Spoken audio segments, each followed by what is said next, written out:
I'd had a bill a couple times to, uh, to expand voting rights to felons.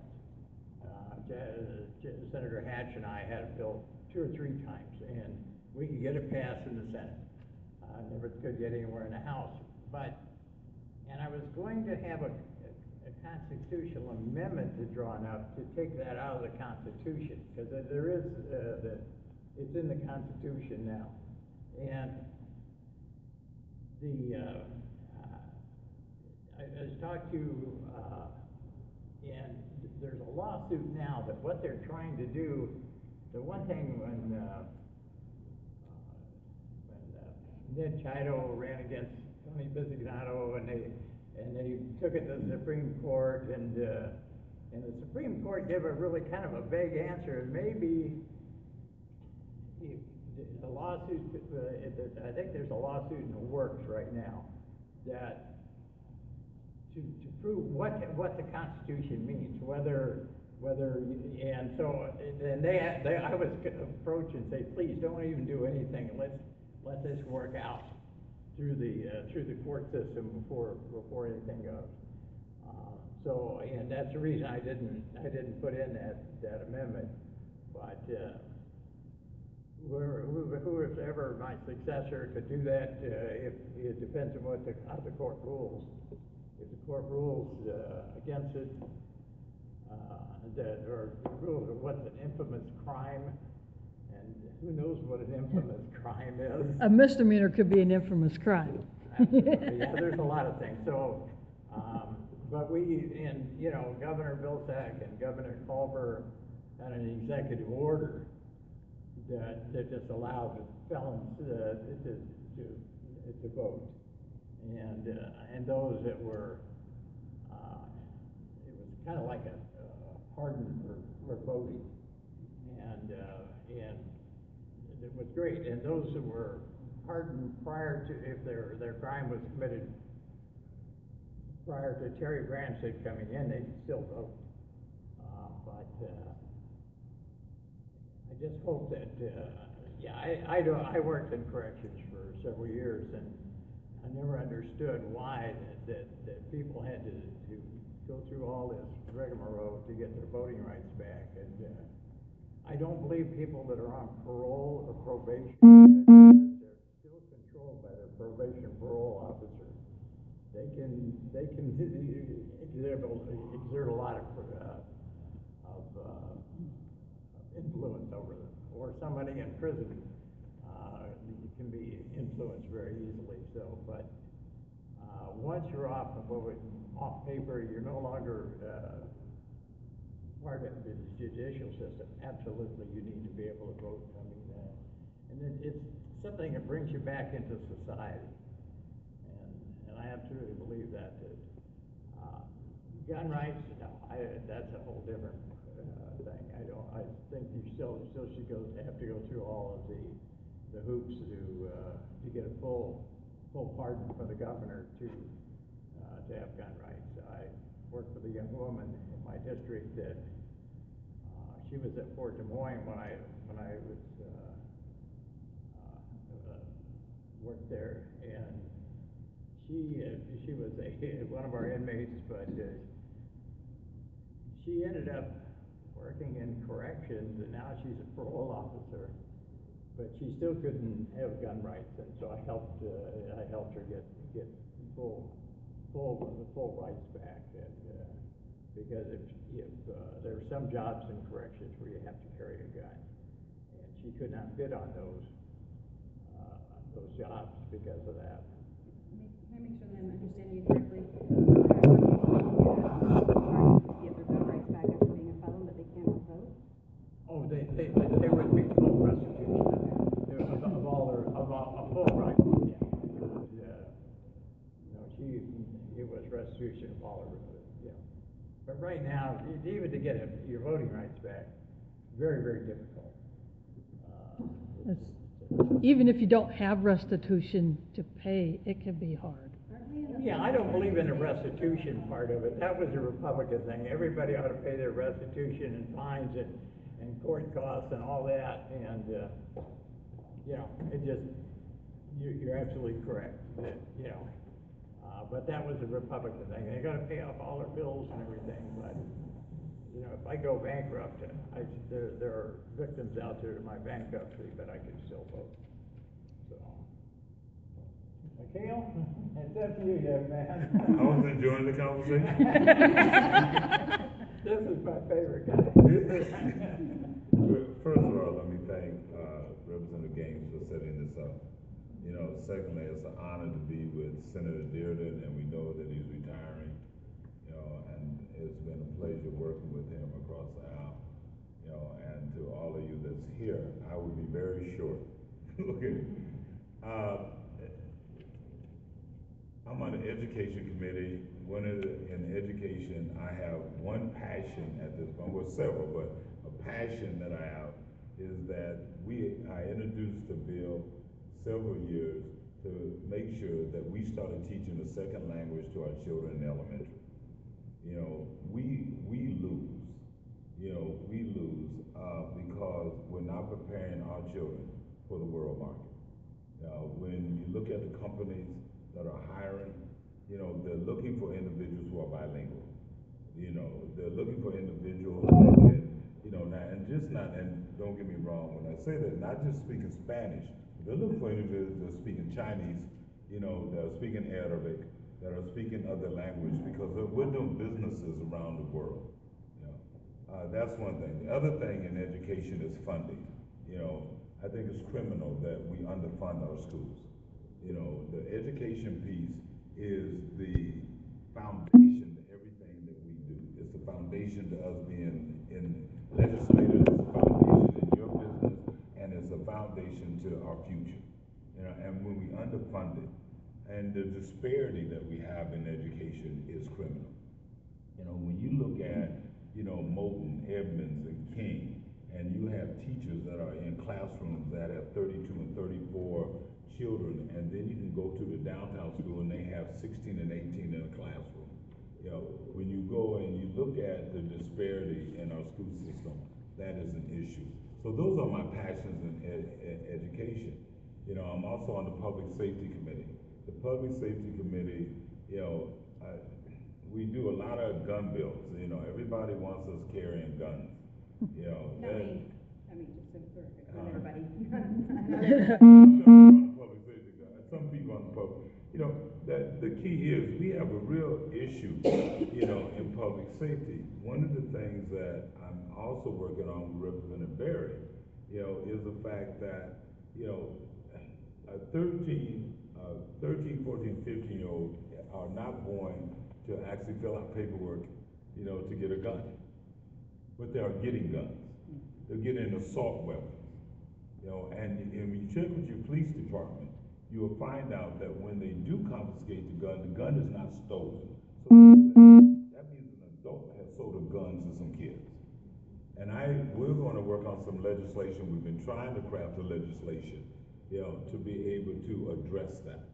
You know, to address what happens if a child gets into a shooting, kills somebody, or shoot, and if that child turns around and says to law enforcement, this is why I bought this gun, that there be some type of, you know, lesson in their sentence, you know, looking at that, but we go after that adult, you know, to get a gun. And I say that in 1999, we did a gun swap at Creative Visions. We collected 150 guns off the street.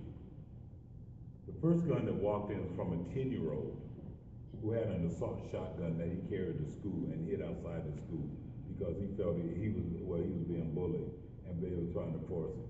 But he thought that would protect himself, you know, and his mother who brought him in was saying to him, you know, why I put food in your mouth, I put clothes on your back, and the key was, let's ask some other questions. Like, first of all, where did you get the gun? We found out that the mother's boyfriend's friend sold him the gun. Then the next question was, where did you get the money? And he was stealing it out of his mother's purse, you know, to pay the $145 for the assault weapon. Yeah. So that's something we want to look at. The other thing is when we talk about felons, Representative Gaines and I have been working on the ban the box you know, which it gives individuals that opportunity to be able to look, you know, to make that second stage, that phase with the employer. Now, doesn't, ban the box, does that mean that an individual can lie about a felon? You know, but it gives an individual to walk in, because most applications now are done online. And when you check that box online, that you're a felon, you know, you are already, you know, employers usually don't look at that. And the ban the box isn't light on crime. It works in Minnesota, it's working in many other states that have already did the ban the box. You know, Representative Gaines and I have been working on that. The other thing that we're working on, and we'll do work with the NAACP, is racial profiling. You know, we can act like it doesn't exist. I mean, that's up to individuals. Racial profiling does exist. You know, and I say that because I've been racially profiled. Yeah, and when I get racially profiled, you know, I have fun with it. But anyway, most people don't, you know, but when it happens and it exists, that's something we have to deal with. Now, that's not a condemnation on all police officers, let me be clear. You know, because we have good law enforcement officers that do their job and we need to support them.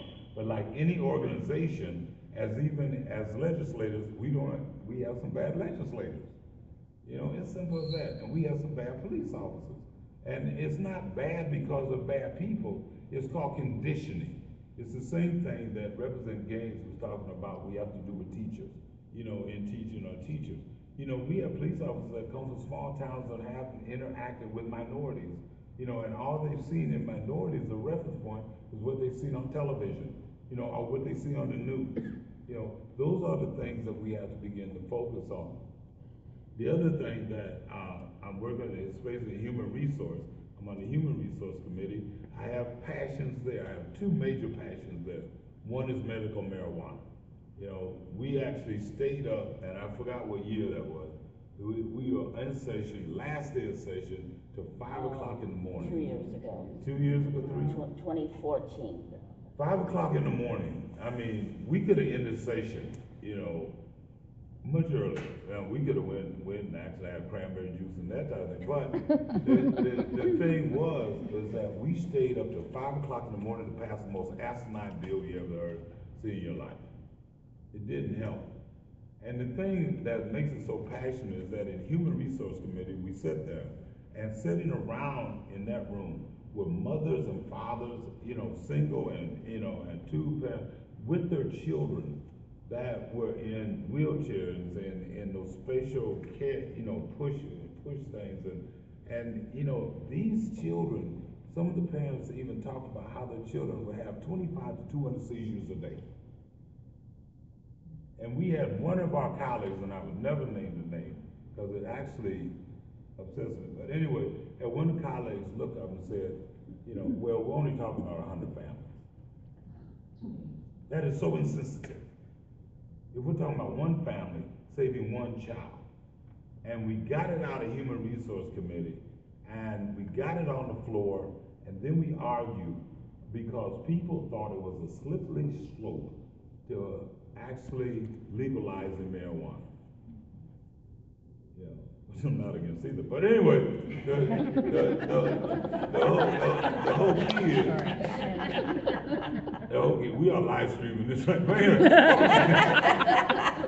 And let me just a clever guy. I don't smoke, you know, but I think it's a good financial piece. But anyway, the whole key is we have individuals in our districts and within Iowa that feel disconnected because we're not connecting them. We're not passing the laws that are necessary to make them part of society. You know, the medical marijuana is one, you know, racial profiling is another. Those are the type of things. I'm also on the international committee. Again, we have, you didn't know I was in the international? No. Yeah, I'm on the international committee. But anyway, the whole key word to me, the international committee needs an overhaul. But you know, we have, you know, immigrants that have come to this country that are looking for a better way of life, and we're not reaching out to them, and we need to. We have a Somali and Sudanese community, Boston community. We have large community. We have over almost 15,000 Bosnians that live in Des Moines alone. You know, that's not talking about the 6,000 or 7,000 of Somalians and that type of thing. And I say that because at Creative Visions, we've had over 116 countries come and visit us, sit down, have dinner, talk about the issue. The main issue that we find in the international community is the same issue we have, young people. They have issues with young people, issues with education, issue with healthcare. And I think the state needs to take the lead, you know, in making sure that our immigrant community is not only safe here, but we need to pass legislation that allows them to actually extend their culture. Don Pettengill and I introduced a bill on braiding. You know, they want to take the Somali and Sudanese community and charge them several $1,000s to go to a school and learn how to braid.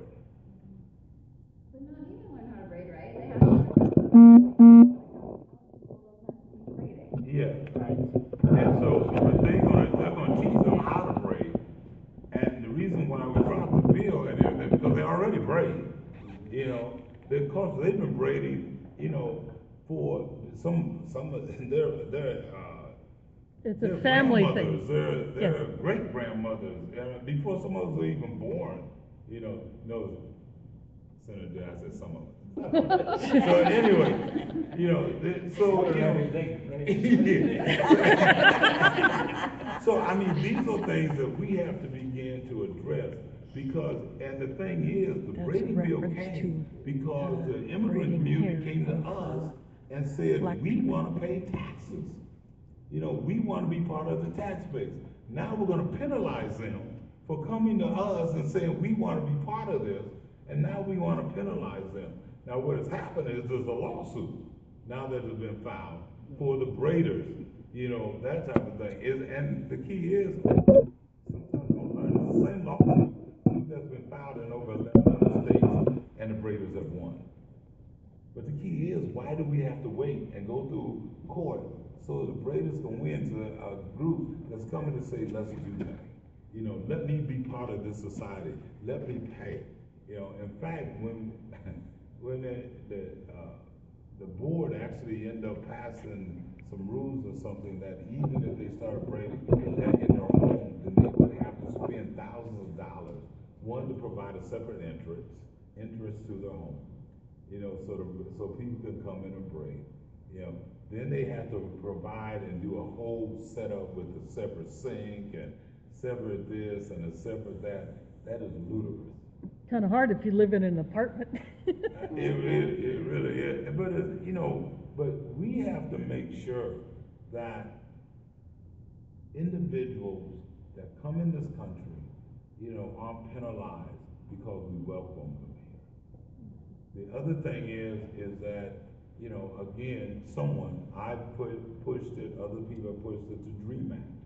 You know, it's ridiculous that we have individuals in our society that have come in here as babies, and we actually gave money to the school district to educate them, you know, and we know that they were illegal when they got here, but we still bring them in through our school system. We let them go all the way to 12th grade, and then when they get acclimated to our system, then we tell them that we're not going to give you any type of help to go to college. You got to pay your own. Plus, we're not going to give you any avenue to citizenship. That doesn't make any sense. You know, again, we have communities, especially Latino communities, that are saying we want to be part of your tax base. We want to be productive citizens with you. You know, that type of thing. And we're penalizing them for parents that decided to come here because there's a better life here. You know? Now, and we can get in a discussion about, you know, well, they should have went through this and they should have went through that. The point is they didn't. That's the reality. And you have 10 million to 11 million folks that didn't, you know, that have been in here for decades, you know, and some of them, you know, have worked their tails off and everything else. And instead of us, you know, because I called it Latinophobia at one time, now we have Islamophobia, you know, it changes. 10 more years we'll have, I don't know, white male phobia. But, you know, the key is we develop all these phobias. But, you know, Latinos, you know, the fear is, and a lot of our colleagues, you know, get into a point where their constituents saying, well, they take our jobs. You know, they're criminals and everything else, you know, and we even have presidential candidates that say stuff like that feed into that. You know, we have to take the leadership, and I'm hoping that in 2016 we do that. I think that this session, I think a lot of us are going to be totally frustrated. I think this is going to be a contentious session. I think it's going to be one that's going to frustrate a lot of us. I think it's going to end up being a long session. You know, there's going to be issues that aren't going to be dealt with, especially in the House, you know, because of, you know, different reasons. You know, I congratulate the Speaker of the House, you know, our new Speaker. I think it's good that we have a woman, you know, take, you know, the you know, leadership role, but I think the challenges that she faces is going to stifle our progress in the House because of the challenge she has with her own party, the challenges that we have with the budget. You know. But I think it's also, we have to hold these forums, Reverend Gang, because we have to educate to get people out to vote. You know, we have to educate people because even the presidential candidates, which I think we have great presidential candidates, but if we don't help them in the interim, there's not a lot they can do. We've seen that with President Obama, because if we don't vote, just like in the House, you know, and I'll close with this. And when I first came into the House in 2008, we were the majority. First thing we did was raise the minimum wage. Second thing that we did, we had a trifecta. We had a governorship, we had the House and the Senate. Not only did we raise the minimum wage, we funded the schools. We passed some bills that were great, that helped Iowa. There's some things we didn't do and we should have. Just like when we talk about giving felons the right to vote, we should have made it law. You know, and we had the power to do that. We didn't do that. But we learned. That's the first time Democrats have been in power in over 40 years. 40 years. All three. 40 years that we had a trifecta. 40 years. And so we went through a learning curve, you know, and unfortunately in 2010, When I got there. we had a tsunami across this country, and we lost that. We lost that, and it hasn't been the same since. All I'm saying is that we need to hold these forums, and we need to hold some real conversation about where we are, what have Democrats done, you know, what we're able to do, you know, and how we need to work across the aisle to get some things passed. And I apologize, because I wanted to stay a little longer. Oh. And the reason why is because, you know, my other pet passion, if I can, Sure. I'll be quiet. I just got back here at 1:30 this morning. I was in Davenport, Iowa. We're working, there's a bill that I introduced called the Good Samaritan Bill and the naloxone bill. I call it Narcan, where it helps individuals that are, say, overdosing on prescription or heroin, and this is like an antidote to somebody that actually overdosed, where you can actually save lives. You know, unfortunately, it passed out of the Senate and died in the House. You know, but the Good Samaritan bill, what it does is that if I'm in a room, you know, and I'm dying, and I'm with Senator Dearden, and I'm overdosing, he can call and get help for me and not worried about being put under investigation or going to jail, you know, that type of thing, you know. So that allows the Good Samaritan to make the call. You know, we're gonna introduce that again. Last night was the Quad City Harm Reduction first year gala, annual gala, and I spoke at that, and we've been having marches throughout the state to be able to get that bill passed, and it was really good. This morning we had a appreciation breakfast at Creative Visions for Working Family. Make it work, right? What's the name of it? Make it work. Make It Work. And they had an appreciation breakfast. I had to go there this morning, and then I wanted to make sure I was here, but then I have to leave, and I'm speaking with Mothers Demand Justice, something like that, about Demand that. Action. Moms Demand Action. That one too, yeah. And I gotta be there to speak to them this morning, because these are issues that we need to be able to address and be able to deal with. So, Thank you. I'm glad you made it. oh, it's good. I wouldn't miss You know, I really hate to be, I've got to get to Girl Scouts today. Okay. So two things I was gonna say, but three things that you brought up. I'll leave my education comments to her, and I agree with everything you say.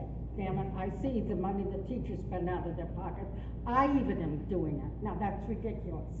You know, no one's helping me with my retirement, but anyway, grading, this may sound silly, but think about it. Think about the initial Native Americans. Excuse me, I grade, believe it or not, you know? And I mean, that sounds like a touchy issue, and it is touchy. So it's not just touchy to the new immigrants, it's touchy to the people who were here initially. You know what I'm saying? Not all tribes wear braids. Okay, but they, you know, pull some strings there. This sounds like a very minor issue, but it's something that hits very close to home. If you want to call it eminent domain, I'll let you call it whatever you want to. The idea of ADM having to announce how they want to enlarge, and I think the law is that they only have to contact people within 250 feet of their front door. Right. Nobody lives within 250 feet. Right. Maybe 260, but they didn't have to officially be contacted. I'd like to see that footage raised, does that make sense? Yes. To 500, 1,000, whatever. The nursing home over by me, when they wanted to enlarge, I was past the 250. Luckily, my neighbors went, da, da, da, da, da, you know this is happening. Also, I work for DIA. So I had my strings I Department pulled of there. Administrative And they Affairs. figure out how I was hearing about it. Okay, you know what I'm saying? Yeah. Like I said, number one, luckily my neighbors were talking to me. And number two, working for the system, okay? I knew about it, and we won in our neighborhood about them not taking our neighborhood away. But, yeah, I can't be the troublemaker all the time. That's what I'm called, the troublemaker. Don't laugh. But, you know, that needs to be enlarged, whether it's, I don't know if it's 250, but whatever. That's a very minor thing that probably affects few people, but the few people it affects them immensely. But and then please, where I'm from, you're not a troublemaker. I mean, we need advocates. You know, we need advocates that deal with issues, you know, that are out there. Because you're speaking for individuals that want to say the same thing you're saying, but don't have a venue to say it. Yeah. Or they don't figure- feel comfortable enough to say it. What I was hit with by one of my neighbors, they'll always win. City Hall always wins. I said, not if they're gonna hear from me. I'm not gonna give them the chance to win. And, you know, my grandmother's suffragette here, so that's how I get my attitude. You know, and I have very But loud you know pride what, there. one of the things you can say when people say City Hall win, tell them if it was up to City Hall, we would still be in the back.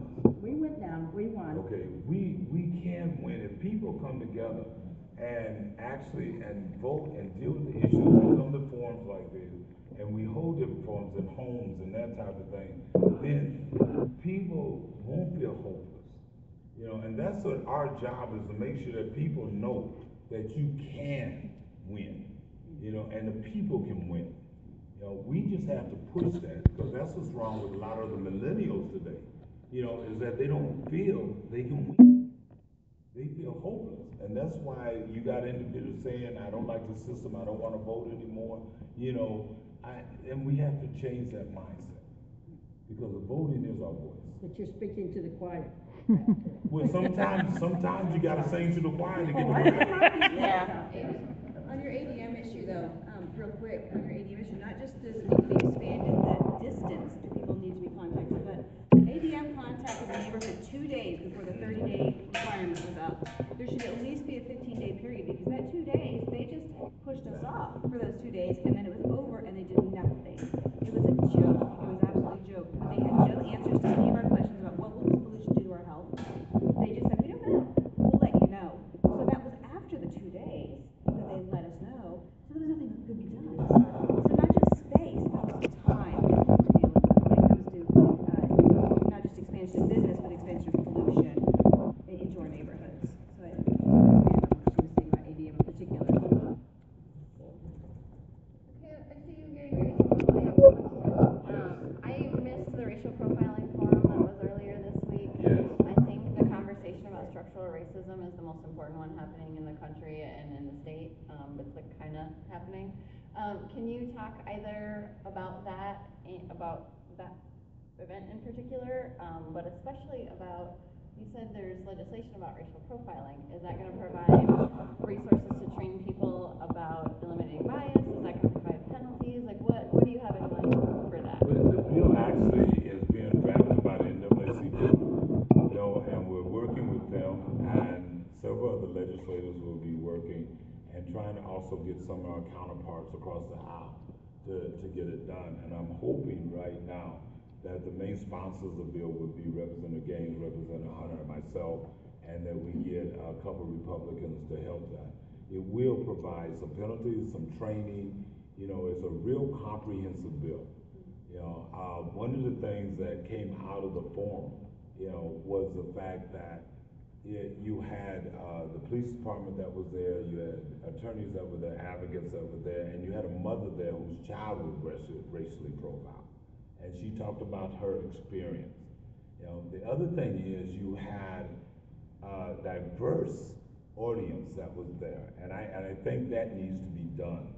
I think it was the first step to many conversations, just like holding these forums that we need to hold. And I'm hoping legislators also, take that as an example, because we need to hold forums on that. We need to bring it out and take it to the people, because one of the things that plague Iowa and other country is racism. And that's something, and that's the illness. We deal with the symptoms, but we don't deal with the illness. And we have to be able to deal with that. Now, that makes it very uncomfortable a lot of times for us to talk, because a lot is involved, because you have subtitles to racism, like white privilege. You have subtitles, to the disparity in prisons, to the disparity in sentencing. And a lot of times people don't want to talk about that. They want to talk about, let's get along and sing Kumbaya, but nobody wants to say, how do we get there? And this was the first step in doing. One of the things I think in any forum that we hold, that has to be a topic, because we used to be, well, still are, but slowly losing. Iowa used to be the 5th whitest state in the nation. It's not going to be that way. It's growing. And we can't talk about, let's be tolerant with one another. I really, in that, utilizing being tolerant, the word, it just reeks, man, because I don't want to tolerate you. We have to learn and even go beyond acceptance. We have to go outside the box. The key is we have to deal with each other as human beings, but deal with the differences. I hate when people say I don't see color. That's ridiculous. When you look up here at us, if you don't see there's a black woman and a black male and a white male, there's a problem with eyesight. Because we minimize our ills when we do that. The key is, we can see that, but don't let it be something that makes us enemies. Make that an educational tool. We have to be like babies, and I'll be quiet after that. But we have to be like babies on a playground. When they see each other, they see the difference and they run to each other and they touch each other. because there's a difference. As we get older, we quit running to each other, we run from each other. And that's what makes a difference. So those forums are necessary. It was a great forum, you know, and people had the negative part and everything else. My thing is that when you don't worry about how many people come, you make, you know, our numbers, you make numbers count. And the key is you walk away with the good of it. And if there is something that you have a problem with, then go to the organizers and say, maybe we can do this better next time. You know, but it was really great. And I really say this, that, you know, we have a problem. There is a day of prayer tomorrow, 2 o'clock on the Capitol grounds. And it's a day of prayer, and, you know, Desmond Adams, you know, is the individual that, you know, came over with it. A lot of people talked about it, and let's do it. You know, Desmond Adams came to the forefront and said, hey, this is something we have to do. And so we all got together, and you have the Jewish community, the Christian community, the Islamic community, and religious people, non-religious people are coming together at the Capitol at 2 o'clock for a day of prayer, you know, and dealing with hate, you know, the language that's out there. And that's good. But now we have to do it in our homes. You know, I can't wait to come to your home. I've been wanting to get in your house a long time. Yeah, I know it's fabulous. Well, what we have to do though is Nancy Hudnall has to clean her kitchen. Okay. Years ago, we held some forum or something at my house, and the newspaper showed a picture of Nancy and said it was her kitchen. Ever since then, and I think a lot of you know who Nancy is. Yeah. Ever since then, you know, when the kitchen's in bad shape, I call her and I say, Nancy, you need to get over here and clean your kitchen.